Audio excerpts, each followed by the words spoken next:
Chris hit us up. He said, why do people just assume Ohio State can win a national title every year? My answer is because they can win a national title every year.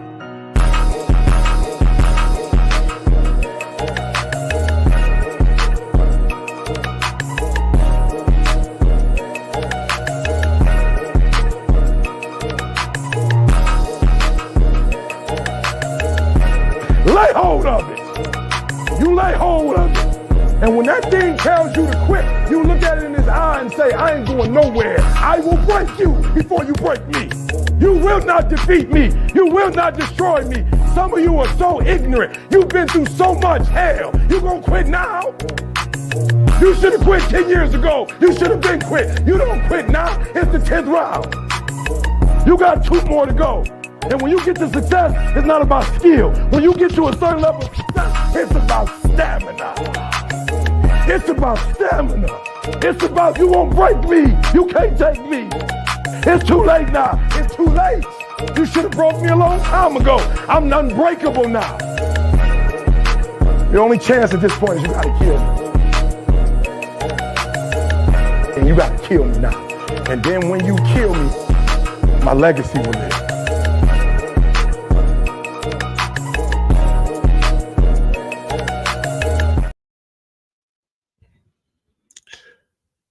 Why is my video not on? Well, there we go. What's going on? Welcome to Buckeye BS with your guy, Cleveland Mike, and your boy, Truther, man. Everybody give a shout out to our guy, Ron. Make sure you say some prayers for him. He's a little bit under the weather.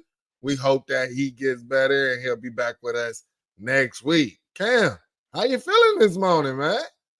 Hey, man. Hey. I can't complain, man. I can't complain, bro. I saw some things yesterday from the Ohio State team that I ain't seen all year. Yeah.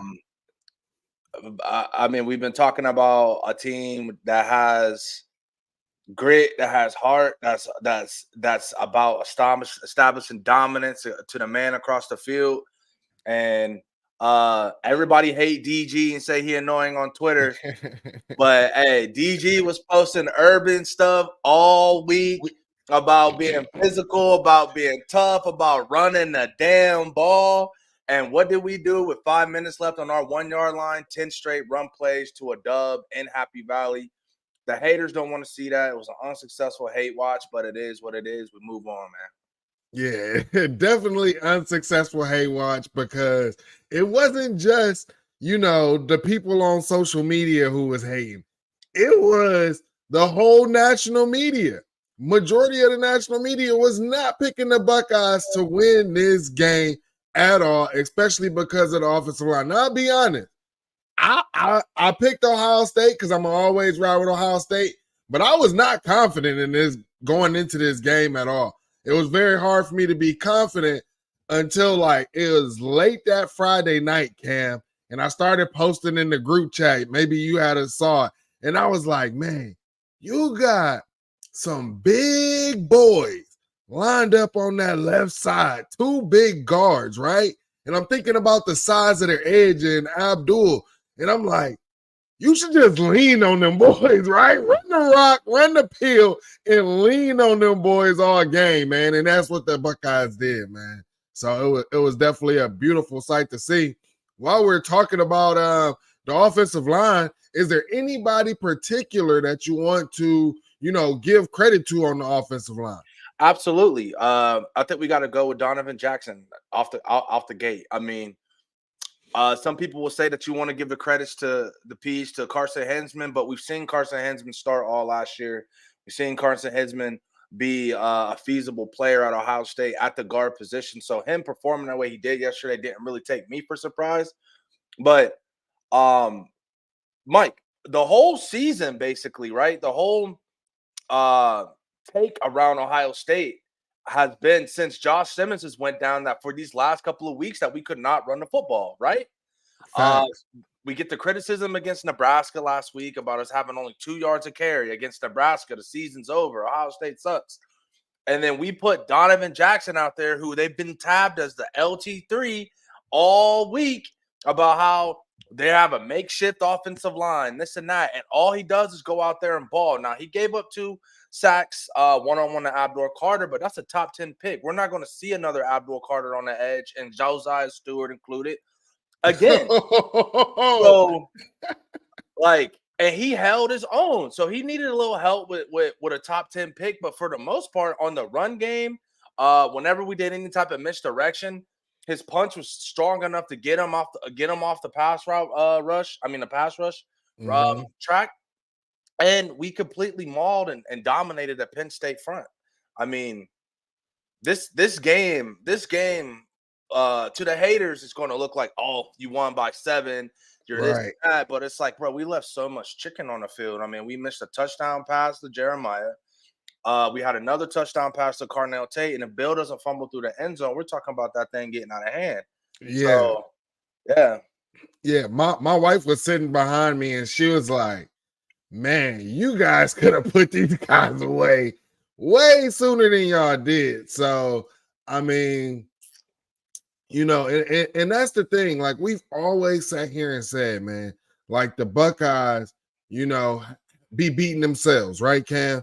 Like, you know, you could say, oh, this team beat us, but then we always are able to go to the certain plays and things like that where it's like, come on, man, we just beating ourselves at this point. So it was definitely good to see that, you know, and here's another thing that we heard all week, right? Like you was talking about the short yardage stuff. There was a graphic that was put out that Ohio State was one of the worst teams. Absolutely. One of the bottom teams, bruh. And they went out and did that. And like you said, shout out to Donovan Jackson, because I just been saying, man, my guy been playing a little light. He been playing a little soft, but no, and I like the fire that he had as well. Yeah, because you was one of the main critics of Donovan Jackson this season. For a while, yeah, I definitely was. Yeah, I want to hear this. Go ahead. Yeah, but I got to give credit where it's due, man. I said Donovan went ahead. He poured out the sugar that was in his tank. and like he said, he dropped his nuts, right? Yep. You know, so shout out to Donovan Jackson. And I also want to give a shout out to Carson Hinsman, right? You know, Seth McLaughlin comes in this day and the age of the portal. This man could have left, right? No, he said, I'm a battle with this guy, Seth. He doesn't win the battle. He still decides to stay. He grinds. He trusts the process. We've seen this week his video of him talking about his walk with the Lord and things like that. And his post-game interview, that's exactly what he shouted out, man. Just having faith, having trust in God. And he showed up big time. And one thing that Ryan Day said was in the post-game was, you know, we got to check the tape to see how he did, but he wasn't noticeable. So when you don't notice the guard, you know, he probably did a good job. And I do want to ask you this, Cam, because there are some talks where people are like, hey, if Zen gets healthy, they'll bring Zen back in and all of that. What do you think? Like, I think you have to build on this because like you were saying, Donovan Jackson, what he was doing with Abdul Carter, you know, and the more reps that he gets and you continue to build on this, the bigger his confidence will continue to be and the better he will be. Why not just continue to build on this? I think that this is our starting line for the remainder of the season, barring any other injury. I mean, absolutely. You got to think about it. Like the Nebraska defensive end was almost wrecking the entire offense for the third quarter because then they just absolutely could not compete with the man. And we put Donovan Jackson out there on the road on silent count, mind you. So the defense. So for anybody that doesn't know, the real advantage of being at home is that the offense has to go on silent count so the defense can jump the ball. So that's why you see the pass rush is a lot better at home. So even with that advantage, we've seen Donovan Jackson be able to hold his own. I mean, just based off the tape that Zim put out, I mean, there's just no way that we can move Donovan Jackson back inside. And I mean, and if I'm Donovan Jackson and I'm a guard that was already getting a second round draft grade, and I'm putting on tape like, hey, if the starting tackle gets hurt, we can go this route. Then, hey, yeah, tackle. Let me make that chicken. And Cam, yeah, like that was another thing that I wanted to talk about was this, because you've been around NFL circles, right? Is when guys are traveling with the team, it's not that many offensive linemen that get to go, right? So you're sitting there and you're a guard and you're showing that you're capable of being like, hey, if someone go down, I can step into this tackle role. Like that's I don't think that people understand how much I think Donovan Jackson elevated his draft stock. Oh yeah, 100%. Like Huge. 100%. And the benefit for us is like as far as the run blocking aspect, it's going to be easier for Donovan Jackson on the edge because he's not going to have to deal with too many two ways, twists and stunts on the inside, having to climb the linebackers. He's basically just going to have to reach the end or climb up to an outside linebacker, but he's not dealing with double teams, not dealing with much IDing. So that's why he looked so natural out there blocking on the edge whenever we was getting those edge runs. Mm-hmm. So I think we might have found something with this lineup with Carson Hensman. I think Carson Hensman, just with his ability to come in and be the left guard with Donovan Jackson. I mean, we're talking about possibly some season-saving type magic that we've seen in Buckeye teams in the past, right? Like, I mean, we've seen how many unsung heroes have we had in the past, like the national championship team. Nobody thought Darren Lee was going to be, that linebacker to come in and be that type of guy. So I just feel like this is probably just a moment where we had on the road where like the team can come together and finally have that confidence. We got 2 cupcakes, and then we got Indiana, then we got the team up north, and then we got Indy, man. I mean, everything's right in front of us. And another thing that they're not talking about, Mike. Hold on, before you get to that, we got a super chat in here. I gotta get to this, man. Hey, shout out to Mr. Jones for the 5. Fellas, what's good? This Jamon. O-line and running backs play great. I'm worried about Will Howard and his turnovers. That pick 6 was damn terrible. And I mean, I'm gonna start it off, Cam. Here's the thing, man. Will Howard, like he said, he didn't play his best game. But here's the thing that you can say about Will Howard. He didn't get down about himself. He didn't just, I would say, as compound like we've seen other quarterbacks who just, they throw one pick, they throw a whole nother one. Yeah, he had the fumble in the back of the end zone or whatever. But I can't say that. I'm gonna say this: Will is doing who Will is and what we asked him to do. He's being a game manager, and it's just some things that we need to clean up, bro. We do clean those up, we'll be fine. I was concerned with that pick 6 because he should not have thrown that ball. Your take, Cam? I mean, yeah. I mean, he got fooled out. That was a good play call. I mean, I would love for him to hit Carnell on that backside on that dig. He was wide open, but it was pretty obvious what he was doing once he motioned JJ out that they was going to go for that smash concept. I mean, I was on the couch drinking, and I'm like, slant. But whatever, like you know what I mean. But he did. I mean, he made the mistakes. But listen, here's the thing: everybody has to realize, Bill throwing that interception or Bill missing these throws and all of this, like this was the preconception about Bill coming into Ohio State that people already knew.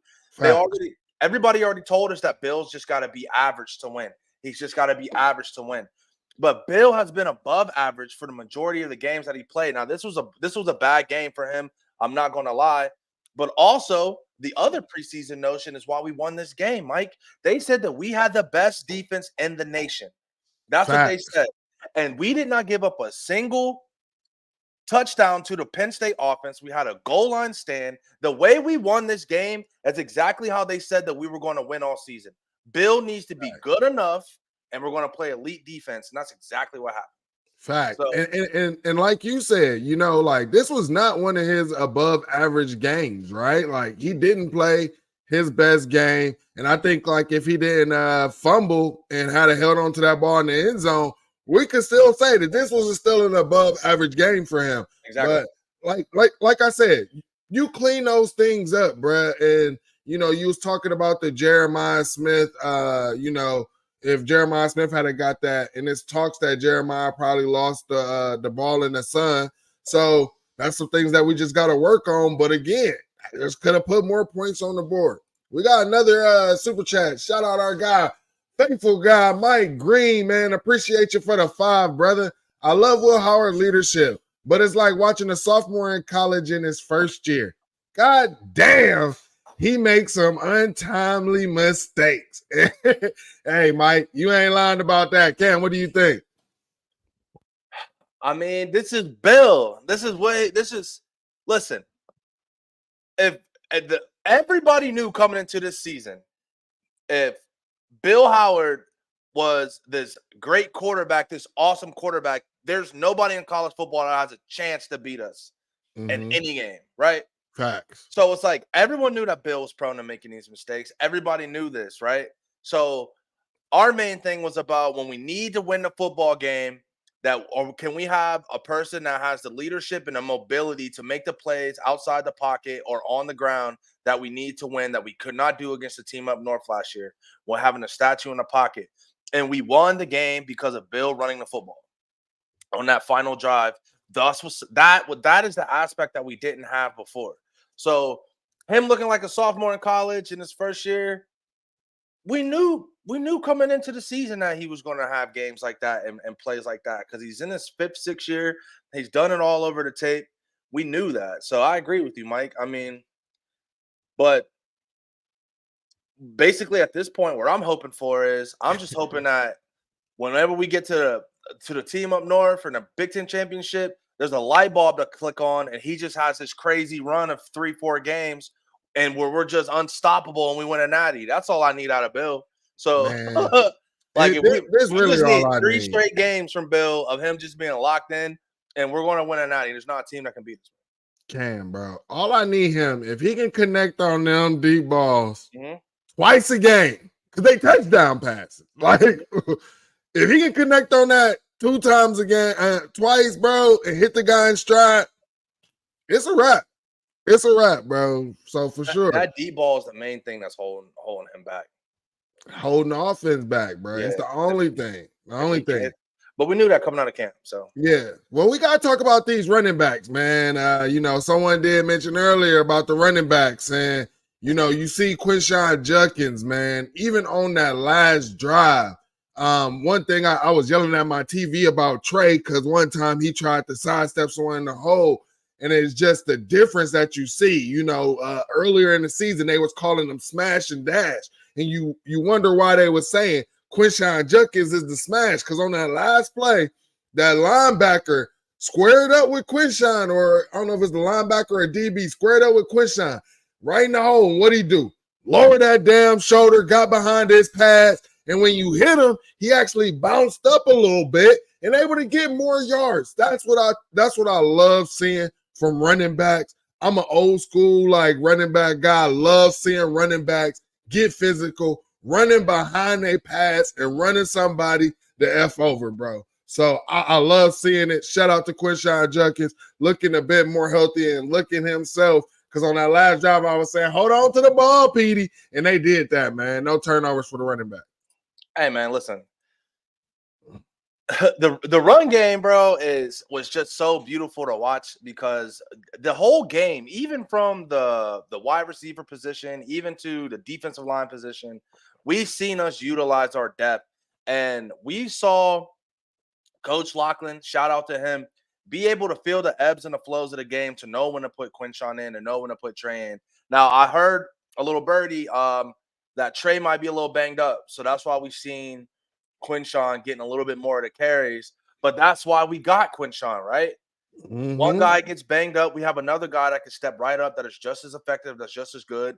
And we did what we had to do. I mean, we seen Quinshon get to that second level and one man didn't bring him down. We just looked like we had a different attitude on Saturday.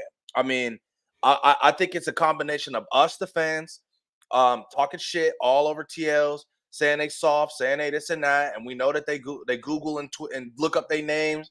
Cody Simon, the whole gang just came out and looked like they was just saying a big F you to Buckeye Nation, saying don't ever doubt us again.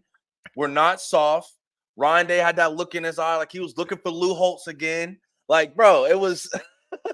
It was just great. It was just great to see, man. It felt like Buckeye football again, man.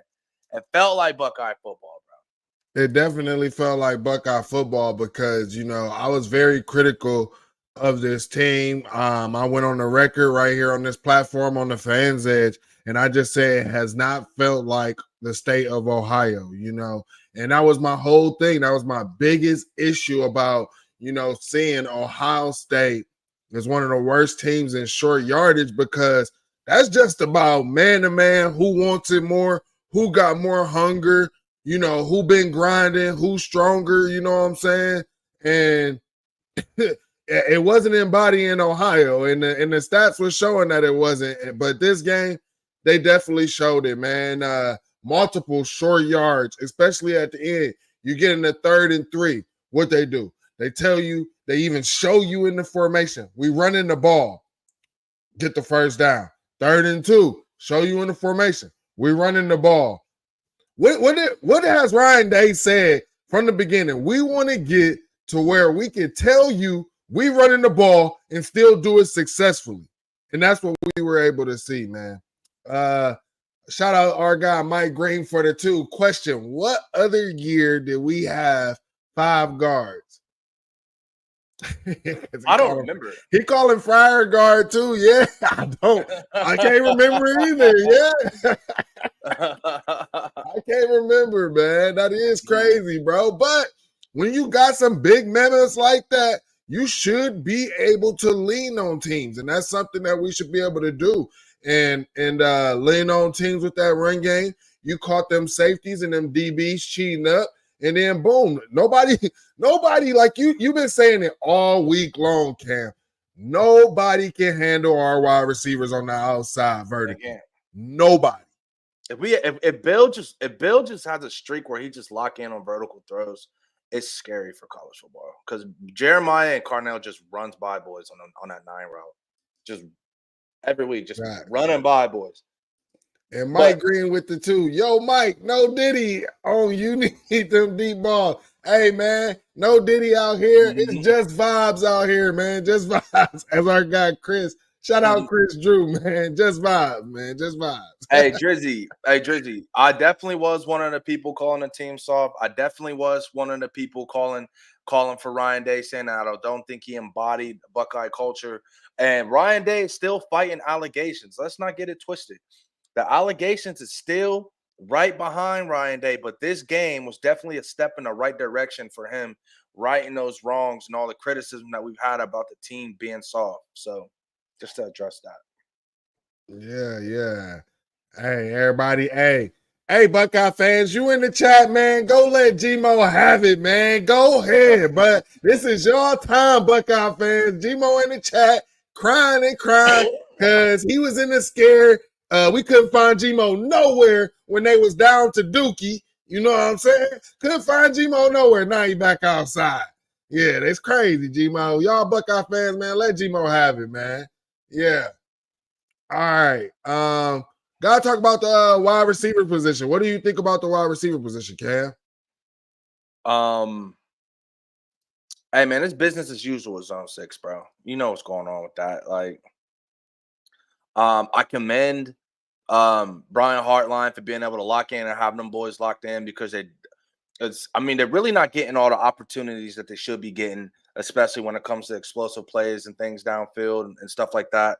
But they're bought in, they're blocking hard on the edge, and they're just doing whatever we need to do to win. So, I want to say I appreciate that from our wide receiver room and stuff like that. But I mean, their time's going to come though. There's going to come a time where we're in the playoffs and we're doing this and we're doing that, and we need them boys to come up big, and we're going to have to throw the ball 30, 35 times. So until then, lock in. Let's get these dubs. Exactly, man. And as you can see, we've been hearing a win cures all. And this win definitely helped the fan base out, helped the whole state of Ohio out, helped the players out as well, man. You've seen, I know we're talking about wide receivers, but I also want to say shout out to Jelani Thurman, man. Jelani Thurman with a crucial catch. And here's the thing. Everybody was like, oh, he almost dropped it. Right? But I don't think my guy Jelani was expecting the pass, man. I don't think he was expecting that, and he was shocked. Like, man, they threw me the ball. But here's the thing about playmakers. what do playmakers always do? They make plays. Mhm. One thing you just got to do is give them more reps. And I want to see more Jelani Thurman in these coming weeks while you let a guy like G. Scott, who seemed a little bit banged up, let him get healthy. Because I've been liking what G. Scott is doing out there. I think that he is really underrated on this team, and I don't think that he's getting his due flowers. So anytime I see G. Scott out there, I'm definitely going to try to make sure I give that man his flowers as well. So, but one thing that we got to talk about is the defense not giving up a single touchdown, right? The only touchdown that they got was from a pick six by Will Howard, right? Defense held them to 2 field goals. Defense also got to stop on the goal line. You know, we was talking about the next man up mentality. Tyleek Williams goes down. You got to bring in true sophomore K. McDonald in. And Jay Book had posted the still shot, but if you're watching it live, just go watch how K. McDonald pushes the center so far back that he's just about either parallel or so far back in the backfield that he's past 71. The big dude who they just had going, you know, side to side and really wasn't putting no hands on nobody, right? So, I mean, shout out to K-Mac. Shout out to the defensive line. It almost seemed like we saw a defensive line rotation from like the 2016, 2017. Like, what was up, Cam? Hey, I've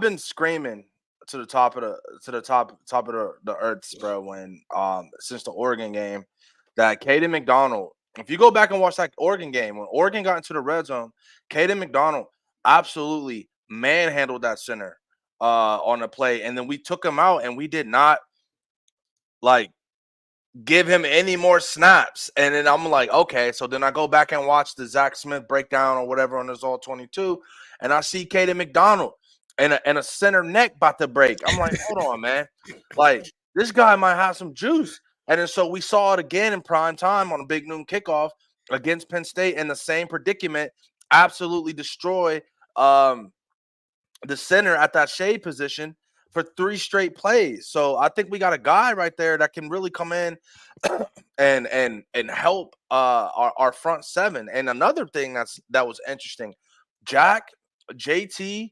Ty Hamilton, they all played almost 20 snaps less than they did on average for the season. And you think it's a coincidence that we held Penn State's running backs to under 3 yards a carry when we do that? It's not, like, bro. And you see Kenyatta out there making plays, bro, stopping the running backs. And when he was out there hitting people, he was hitting people with violent intentions, which we have been saying since, I want to say last year. You could probably go find a video of me, Cam, Q, and Ron all talking about, like, when Kenyatta out there and Curry out there, you can actually hear the pads popping. You know what I'm saying? It's just different. So, and y'all know I've been on the K-Mac hype since this offseason, man. I just love seeing it, you know, come to fruition for K-Mac, man. The young man is balling out, and definitely glad that we got to see that.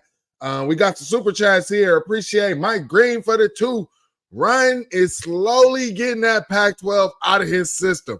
And I agree, because I ain't gonna lie. I think I was the one saying, like, the Pac-12, like we were starting to look like a Pac-12 team or something like that with the short down distance stuff that came out and things like that. So, I mean, what you think, Cam? I guess. I don't know, bro. Like, I ain't never heard that take before. I never heard Ryan Day be called a Pac-12. You know, the Pac-12 was known as like finesse, and you know how people have called Ryan Day a finesse coach or whatever, or the team is finesse. So I think that's more of the analogy that's going with that. And we got our guy. Kevin. Hold on. Time out. Like, we have to be fair with Ryan Day. I criticize Ryan Day just as much as the last guy. But to say that Ryan Day is a Pac-12 coach is kind of pushing it, because Ryan Day is the only coach in college football active right now to have a 2,000-yard rusher, let alone to have two of them as an offensive coordinator. He's the only person in college football to have a 2,000-yard rusher, other than this guy at Boise State. He may break 2,000 this year, but he had a 2,000-yard rusher at Boston College, and he had a 2,000-yard rusher in J.K. Dobbins, and that is the same Ryan Day that was emphasizing physicality up front, that was emphasizing running the football and emphasizing ball control. So Ryan Day has it in him. I don't know what the fuck goes on. I think he gets in his own head. I think he's a head case. I think that he just he doesn't. He's just got something going on. The pressure gets to him. I don't know what it is, but he does have it on tape. He does have the history of being a run-first coach and running a pill and putting emphasis on physicality. So that's one of the other reasons that makes it so frustrating, because it's like we've seen you do it in 2019. Have a physical offense, and they're going to say, "Oh, those are urban players," blah blah blah blah blah. But I don't know. Come on, man, lock in. Yeah, for sure. And then we got to shout out our guy, Kevin. Can't say your last name, brother. My apologies. Even Nose got down in the locker room. Juice. Yeah, I mean, to be honest, it was a beautiful sight to see. You seen Ennis on his live. He going over there, hanging out with the defensive guys, topping it up with him. You just seen the camaraderie. And, anybody who is questioning the brotherhood, the love of your brother, you could see why, bro, because Nose was out there, he was turned, and you see the coaches, man, the brotherhood that the coaches have. You heard, rumors about coaches, having disagreements, things like that, but you also saw them be able to come together, and not just Nose or whatever, but Ryan Day and Chip Kelly, man. Ryan Day wrapping his legs around Chip Kelly. That was crazy. I mean, but you love to see it, bro. It was a lot of juice. I enjoyed it. It was a lot of juice, but we need to see you do that against Dan Lanning, bro. Fact. we need to see you do that in the playoff. We need to see you do that. We need to see you do that against the guys that they say we can't beat. No one really said we couldn't beat Penn State. No one really said that. You know what I mean? We got a team out west that's that came in from the Pac-12 that is basically banking this entire season on taking the throne from Ohio State, from Michigan, that they're coming to our conference, doing whatever the hell they want to do. And Ryan Day, you got to nut up, beat Purdue, beat Northwestern, beat the team up north, go to Indy and take that shit, bro. That's what I need him to do. Cannot let these motherfuckers, man, come into our conference and win, bro. There's no way. Ryan Day, nut up. Let's go. And then we got to go to the playoff, and we got to win that natty and then beat the allegations. That's what they say we can't do, and we have the team to do it right now. Look at Georgia. Look at Texas. Look at all these teams that's supposed to be so awesome and so great. Week by week, they put out bullshit on tape too. Like, we just saw Carson Beck throw 90 interceptions in 2 weeks, but we ain't here bullshitting on Bill. Like, bro, we right there. We right there. Put it together and finish the season. We could come out on top. I promise you, bro. We're right there, bro. Yeah, facts, man. One thing that you have been talking about is special teams. Before we get to the kicker, let's talk about the punter. There were some times in there I was like, man, we could have flipped the field better than this. We could have punted better than this. And one thing that definitely hurts me is when I'm sitting here and I'm watching, I think, was it the Boise State game or something, or one game, the guy flips the field 80 yards. I'm just seeing everybody, and it's like they got punters, they got kickers, like they're flipping the field. I remember, how did we win that championship game against Alabama in 2014? Our punter was flipping the field, bro. They had to continue to go all the way down the field driving. I think we got to keep that same momentum, man. Me being a Trussell era Buckeye fan, I mean, I was a little kid when I first started watching the Buckeyes. It was Jim Trussell. I was a very small child during the Cooper era, with Michael Wiley and all those boys, and top 3 in the nation. We kept losing to Michigan, and then we got Jim Tressel, and he did the speech about how we're not going to lose, and then we went on a 9-2 streak. So that's where I'm coming from, and to see Ohio State not emphasize, or at this point it's got to be negligence, right? Not take serious special teams. We went out and got this Aussie kid that's 6'7", booting the ball 80 yards on film, and then they tell us, oh, he can't control the ball, or he can't do this, so we're not going to play him. So we're just going to settle for 38-yard punts and 40-yard punts. I mean, let's be honest. One can argue that the biggest factor of us losing to the team up north last year was our inability to flip the field. Like, Michigan started on their own 40 the whole game because we couldn't flip the field. So it's those are the type of things when we play teams that are just as talented or just as good as us that comes back to bite us, because now we're putting our defense in a predicament to where teams only need 25-yard drives to get points on the board. They only need 30-yard drives to be in field goal range, right? So everyone keeps talking about Penn State got into the red zone this time, that many times. Well, you only punting the ball 40 yards. That happens. So I don't know. It's gonna catch up to us. It's been catching up to us. We had that issue. We were facing that issue against Georgia in the playoffs in 2022. We couldn't flip the field, and we're giving great teams opportunities to one explosive play to be in a position to score. Like we're putting our defense in such a bad spot sometimes with just terrible special teams. Now Fielding did his thing. He had a 46-yarder. He had he was 2 for 2 on field goals. So that's improvement. But the punt team, I think we were like what? I think we're 80th in the nation in punting. Like as far as like yardage on punting, I think we're 80th in the nation at The Ohio State University. That is completely unacceptable, Ryan Day. And those are the type of things that get you popped against good teams, is not being able to flip the field. Facts. Agree. Yeah. All right. And like you said, you already spoke on Fielding. I don't think much more needs to be said. I will say that one was close, just snuck in, man. Mm-hmm. And so I did not like that part, man. But other than that, he was pretty good. And, you know, they was getting down there on kickoff as well. I could say that. It's really just our punt team, man. I really gotta say that the missed tackles, man, they gotta work on that. That's something that I'm so tired of seeing it. It's happening too much. I think that's another thing. Like you going up against, like when we go up against Oregon again, the missed tackles can't be a thing. It can't. Absolutely. I mean,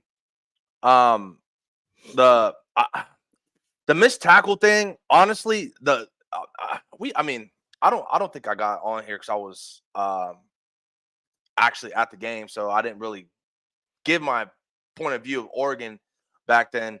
But I mean, the missed tackles are an issue, but the main issue that we had against Oregon is that we weren't lined up for 60% of the game. Facts. Like whatever they did with tempo or whatever, like we were just not ready to defend their offense for half the game. So that was like where a lot of their explosive stuff came from, like running the ball. Like you'll see Sonny and Caleb signaling to each other, and then you'll just see their running back run for 10 yards. And it's just like, okay, like we're not even really playing defense against them. Like we're not even lined up. So I don't know, whatever. But I don't know, man. Like it's bro, let me it's us versus us, bro. Like if we do what we have to do every Saturday, it does not matter who's in front of Ohio State. That's how I feel about this team. If Bill comes out and plays the best football to his ability, if our defense comes out and plays their best football to their ability, if our offensive line does that, no one can beat us. So it's like, to hell with who's doing Indiana, but it doesn't matter. If we play Buckeye versus Buckeye football, we'll come out on top. I just think that we have that team this year. Facts. And, you know, I want to talk about coaches today, right? Coaches, big thing, man. But before we talk about our coaches, let's listen to another coach.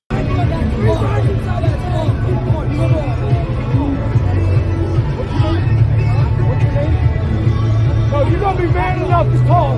What's your name?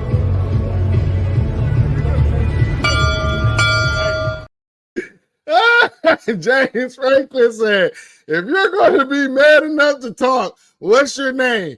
Well, what does it matter what his name is, James? What are you going to do? Send your Goonies, as Will Howard was saying, Sad Valley? Are you going? What are you going to do? I know anything? I know exactly what he was going to do. He was going to find out what his name was and send his ass up to the president of the university and get his ass kicked out of school. That's what was about to happen. And that kid is smart. I would have did the same shit. Like, you don't know who my name is, bro. I'm out of here, bro. I know you got a little power. You're not getting me kicked out. You're not getting me expelled. Dude walked right off, man. But what do you think about James? You know, like, why are you arguing with the fans, man? Just get in the tunnel and go, right? I mean, I don't really got nothing to say about that, bro, because he was a little salty, bro. I mean, we still looking for where Lou Holtz is. You know what I mean? Like, where the hell is Lou Holtz? You know what I mean? It's been a year. Where the hell is Lou Holtz when you need him, bro? We just ran 10 plays down Penn State throat in Happy Valley to ice the game for 5 minutes. Somebody tell me where the fuck Lou Holtz is. That's what I want to know. Hey, shout out Adrian. You're still looking for Lou Holtz, bro. He walked away like keyboard warriors. Yeah, big facts, man. He was not about that life, and James definitely pulled his card for sure, man. But you know, I just think like at that point, you just got to just go ahead, you know, go in the tunnel, man. These fans, they have. At this point, I feel like the fans have a right to talk. I mean, you could say even before NIL, fans had a right to talk because they're paying for your program. When they're buying the tickets, they're buying the gear, wearing the gear. They pay for that stuff. That's how you get your money. TV revenue, them watching the games, that's how you get your money. Everybody was complaining yesterday about the commercials, including myself. But the one thing that we have to agree on is this is the reason why we have our TV contracts that we do. Because I don't understand how you kick a field goal, you go to commercial, the next play is the kickoff, and then you go to commercial again. It made no sense. But this is how we get our money, though. Big Noon is absolutely terrible with commercials, bro. Like, terrible. I watched the ABC production. I watched the CBS. I'm like, okay, like there's some type of flow in the game. But you know what? The advantage with Big Noon is our team should never be tired, ever. Like, it should just be. I don't know why. Maybe that's why Jack plays 60 snaps, bro, because he gets a commercial break every other play. Maybe that's why Larry don't rotate. Because there's no way our team should be tired on Big Noon kickoff with so many commercials every 3 seconds. Bro, I watched Penn State kick a field goal, make it, kick the ball off, commercial. Ohio State comes back, gets the ball. They go 3-and-out or whatever, and then another commercial, punt the ball, commercial. What? Bro. I think the Arkansas and Ole Miss game was on because my wife was watching that, you know, because she's a Razorback fan.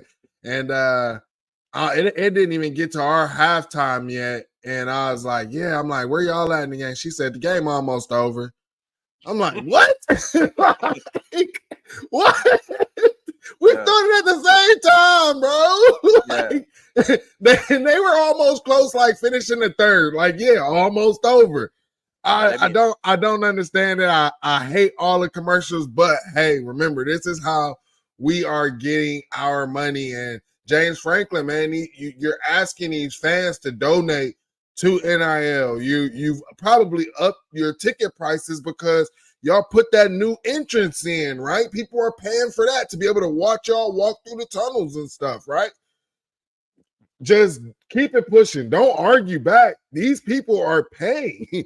So that's just how I look at it, man. Coaches, we can hope and pray that Indiana might not be a Big Noon kickoff game because I mean, didn't they already pre-pick all the games, kind of? Like, so there's a good chance that's on CBS or NBC. We might get a night game. Who knows? What they do is they normally, it's like the big games before like the season start are the ones that they bid on. And then like, it's like during the season, the rest is like up for grabs. So right now it's looking like game. I mean, we haven't had a night game in the we got it. Like, we come on. definitely got a big noon kickoff against Purdue Purdue. next week. Mhm. And then it's not announced. And Indiana's sitting at 13 right now. I hope that the college football playoff committee actually, sees the value in what Indiana is doing. Again, because I mean, if you want to talk about teams around the Big Ten, bro, like Indiana did their thing, bro. Like you could say, oh, they haven't played. Oh, Richie's right. I think Notre Dame has a primetime game that day against Army because NBC does all the Notre Dame home games. Game. Yeah. Okay. Damn. But yeah, CBS be the best bet. Give me CBS. So 3:30 game. Yeah, I'll take 3:30 game. I'll take that too. But yeah, Indiana, it looked like they were having a slow start, right? They were scoreless in the first quarter. Michigan State was winning 10-0. They come out in the second quarter and dump 21. Come out in the third quarter, dump 12. Come out in the fourth quarter, dump 14. All on Michigan State. Held them scoreless for the second, third, and fourth quarter. Win the game 47-10, man. So, everybody can say who has they played, all of this stuff, bro. I ain't trying to hear it. The whole thing is they are taking care of the teams that they need to take care of. I mean, Indiana in fashion. Yeah, and Indiana's just a better version of Miami, honestly. They play a trash schedule, but they don't give up 1 million points a week. So, I think Indiana. I believe that Indiana has the number 2 offense behind Miami. Miami's 46.8 points a game, and Indiana's at 46.5. So, So yeah, I mean, when we see Indiana, we're just going to see basically a Miami football team with the actual defense against Indiana. So we'll see how that goes for them in Ohio Stadium. I'm looking for that Notre Dame game. Yeah, dang, they do got the prime time with Army at 6. Mm-hmm. Yep, NBC has to do all of Notre Dame's home games. So. All right, we got some more super chats. Let me get to the super chats. I missed Mike Green's. Yo, that rotation was on point on the D line. You are 1,000% right. Shout out to Larry Johnson. Now we see why Jim Knowles said he trusts Larry Johnson in the press conference. And everybody, including the beat writers, was like, trust Larry Johnson. He's taking a shot at Larry Johnson. That's all we heard. This is a shot at Larry Johnson. They were getting ready to move him out the door. That's all this is. So hold on. How do I sound scared of Indiana because I said they're a better version of Miami? That must be a Gmo take. Nah, it's Terry. Oh, Terry. Terry been trolling you. Terry been trolling you in the chat, bro. I said they're a better version of Miami because they got a good offense with a defense. How are you getting scared of them? Did I say we was going to lose? Did I say that I was worried about them coming to Ohio Stadium? Did I say anything other than they're better than Miami? Let me know, Terry, in the comments. Yeah, I wouldn't worry about no Miami team. Not at all. Not when I see exactly. You know how I feel about Miami. Yeah. Mike Green, appreciate you for the 2. Man, Joe Klatt, what dude gotta go? What? What dude gotta go? Oop. I mean, here's the thing. Yeah, Joe Klatt, I'm tired of him. He seems like he's an honorary team up north guy or whatever. Because anytime you're hearing him, it's like, especially in the beginning of the game or if it's a tight game, the whole time he's clowning Ohio State, talking bad about Ohio State. Then Ohio State gets up and looks like Ohio State might win the game. And then he started big upping it. I don't like the flip-flopping. Stay with the whole consistency or do what the guy who actually a team up north guy and Gus Johnson and stay neutral. Because how is he able to stay neutral and you're not, Joe Klatt? It makes no sense to me. You're a Colorado guy. And you in the broadcast wanted to talk about your Colorado days. Nobody want to hear about your Colorado days. I want to hear that crap. I don't got no comment on Joel Klatt, bro. We know what time it is with him, bro. He likes Michigan, and that the Michigan was his guys, and he was just full of glee during a 3-year run on top of the Big Ten, and then now every game he's so critical of everybody, and Ohio State needs to do this and that. Like, I don't care, bro. Yeah, Whatever. bro. I'm like, don't switch up. Like, hey, what's the John Morant gift? Like, stay on that side, man, for sure. Probably next time we just probably need to just go ahead and start, doing hashtag Joel Clap. That's what we need to start doing, man. Ain't gonna even get at. We ain't gonna even say that man's name. Just like I don't say the kid's name for Oregon. We just call him Spit Boy because that's what he wants to be known as. All right. Mm-hmm. So now, it was looking like it was Oregon, Indiana, Ohio State, Penn State for the Big Ten championship. Does Penn State now eliminate themselves? Do you believe that they are eliminated from Big Ten championship game? Yeah, if Oregon wins out and Ohio State wins out, they're cooked.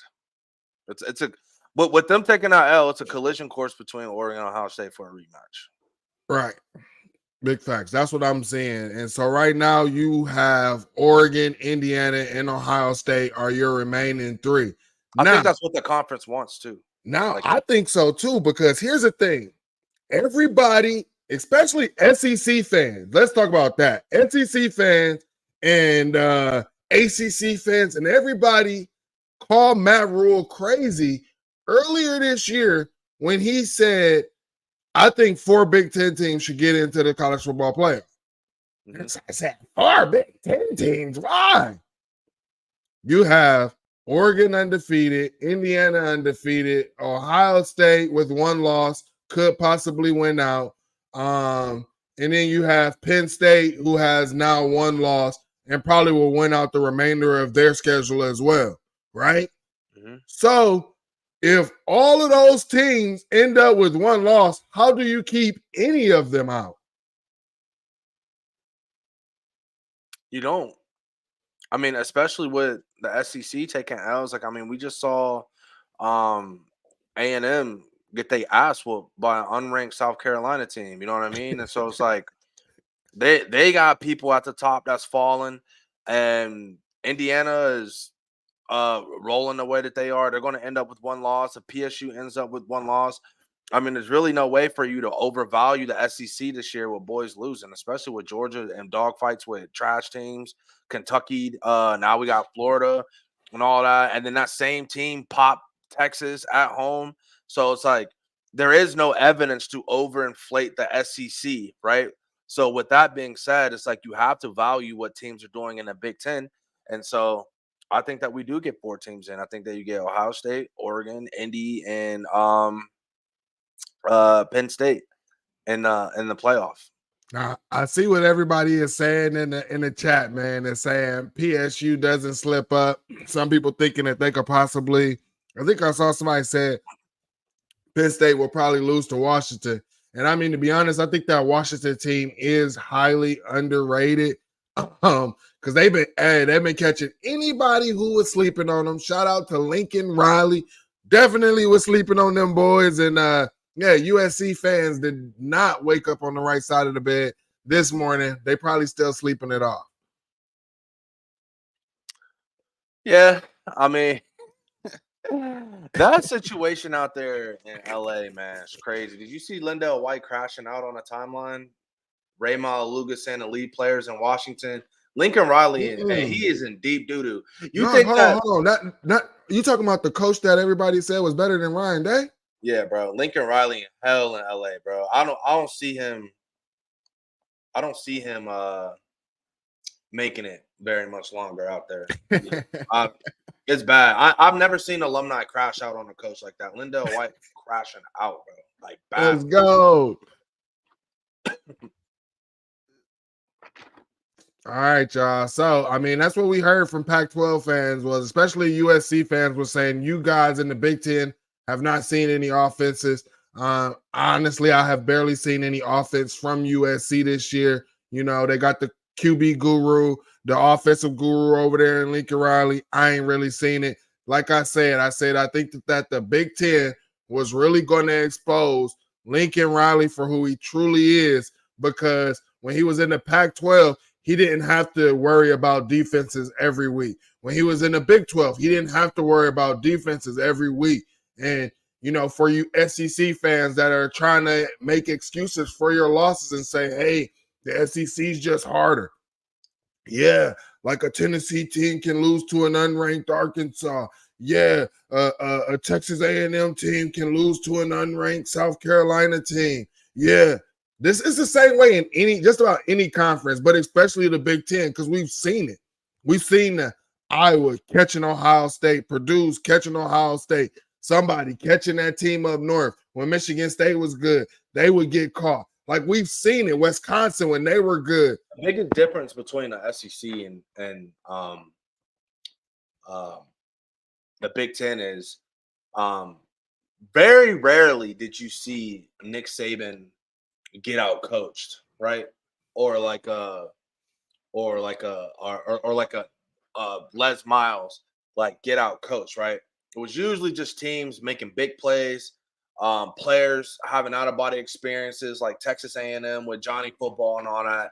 Like, that's usually what the SEC is. But in the Big Ten, like, there are days where like you would play Purdue or you would play Illinois or something, and they just got a scheme to where it's like, damn, like even an Urban Meyer or somebody like getting out coached, and you gotta go in a halftime and adjust. Like, I just don't think the coaching is as good in the South as it is in the Big Ten personally. But the SEC has better athletes, so it kind of balances out. Like, but you don't really see coaches, the good coaches, get out coached as much as you do in a Big Ten, where you see a team just come in with a great game plan and put a team on upset alert.